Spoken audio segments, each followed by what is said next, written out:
अस्सलाम वालेकुम। दुनिया के अगर महंगे तरीन ब्रांड्स का जिक्र किया जाए तो गुच्ची यकीनन सबसे पहले नंबर पर है।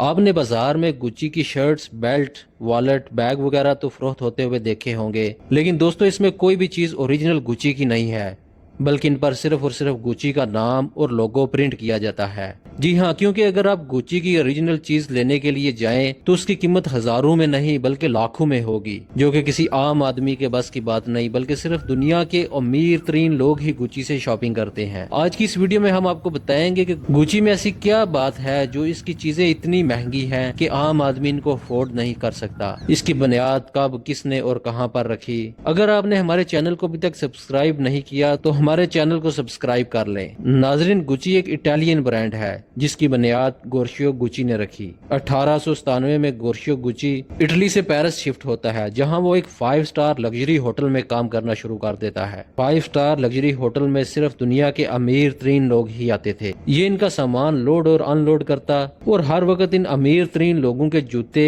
कपड़े, बैग्स और दूसरा सामान बड़े गौर से देखता रहता, जैसे वो कोई चीज ढूंढ रहा हो। यहाँ काम करने के बाद 4 साल इसने यूरोपियन रेलवे में भी नौकरी की। रेलवे का सफर भी उस दौर में पुरअसाइश माना जाता था, क्योंकि दुनिया के अमीर तरीन लोग ही रेलवे का सफर करते थे। इस नौकरी के दौरान भी गुच्ची इनके मलबूसात और दूसरी असाइशी चीजों का बगौर जायजा लेता रहता। पहली जंग अजीम के बाद इसने एक कंपनी के साथ काम शुरू किया जो कि लग्जरी लेदर के बैग तैयार करती थी। इसने वहां से लेदर के बैग और दूसरा सामान बनाने की तकनीक हासिल कर ली। 5 स्टार होटल्स में उमरा का सामान उठाने, लग्जरी बैग बनाने वाली कंपनी के साथ काम करने और रेलवे के साथ नौकरी करने के एक तवील अरसे के बाद अब वो वक्त आ गया जिसका इसको इंतजार था। जी हाँ, 1921 में फ्लोरेंस में गुच्ची ने एक दुकान खरीदी और इम्पोर्टेड लेदर से लग्जरी बैग बनाना शुरू कर दिए। इसने इब्तिदा तो बैग से शुरू की, लेकिन आहिस्ता आहिस्ता इसने और भी बहुत सी चीजें बनाना शुरू कर दी। इसने साथ में एक छोटी सी वर्कशॉप भी बना ली जहाँ वो लोकल कारीगरों से सामान तैयार करवाता। अभी उसका कारोबार शुरुआत में ही था कि इथियोपिया और इटली की जंग लग गई। गोर्शियो जो कि लेदर इंपोर्ट करता था, अब इटली में लेदर की शॉर्टेज होना शुरू हो गई, लेकिन गुच्ची ने इस बात की बिल्कुल भी परवाह नहीं की और अपना सामान बनाने के लिए इसने लीलन, कॉटन, जूट, विकर और लकड़ी का इस्तेमाल शुरू कर दिया। ये इन चीजों के इस्तेमाल से इतना खूबसूरत सामान तैयार करता कि लोग उसको बहुत पसंद करते थे। इसने लगेज बैग्स के साथ साथ बेल्ट, वॉलेट, हैंड बैग बनाना भी शुरू कर दिए। 1937 में इसने पहला हैंड बैग लॉन्च कर दिया। ये इतने फैंसी और खूबसूरत बैग तैयार करता, इस तरह का सामान इससे पहले मार्केट में कोई भी तैयार नहीं कर रहा था। इस वजह से इसके ग्राहक पहले से तैयार होते और जैसे ही वो कोई चीज तैयार करता मुंह मांगी कीमत पर वो आगे फरोख्त कर देता, जिसकी वजह से शुरुआत से ही ये अमीर तरीन लोगों का ब्रांड है। गोशियो के बीवी बच्चे इसके साथ शॉप में और वर्कशॉप में दिन रात काम करते। 1938 में इसके बेटे ने इसे एक और शॉप रोम में खोलने पर आमादा कर लिया और उन्होंने अपनी दूसरी शॉप वहां पर ओपन कर ली। जंग के बाद गोशियो ने कारोबार अपने तीनों बेटों में तकसीम कर दिया। 1952 में गुच्ची ने अपना पहला जूता भी मुतारफ करा दिया। जनवरी 1953 में गुच्ची के बानी गोशियो गुच्ची की वफात हो गई, लेकिन इसका शुरू किया गया कारोबार आए रोज मुख्तलिफ ममालिक में फैलता जा रहा था। नवंबर 1953 में यूएस, 1961 में लंदन, 1963 में फ्रांस और फिर आहिस्ता आहिस्ता दुनिया के तमाम अमीर तरीन मुल्कों में इसके स्टोर्स खुलना शुरू हो गए। गुच्ची जो कि एक लग्जरी ब्रांड था और दुनिया का सबसे महंगा तरीन ब्रांड था, इसने एक और दुनिया के महंगे तरीन ब्रांड रोल्स रॉयस के साथ मिलकर एक स्पेशल लग्जरी कार भी बना ली। हाउस ऑफ गुच्ची के नाम से एक मूवी 2021 में रिलीज की गई। एक अंदाजे के मुताबिक 2023 में गुच्ची की वर्थ 17.8 बिलियन डॉलर है। नाजरीन, अगर आपको हमारी ये वीडियो पसंद आई है तो इसको लाइक और शेयर करें और हमारे चैनल को सब्सक्राइब करें। अगली वीडियो तक के लिए अल्लाह हाफिज।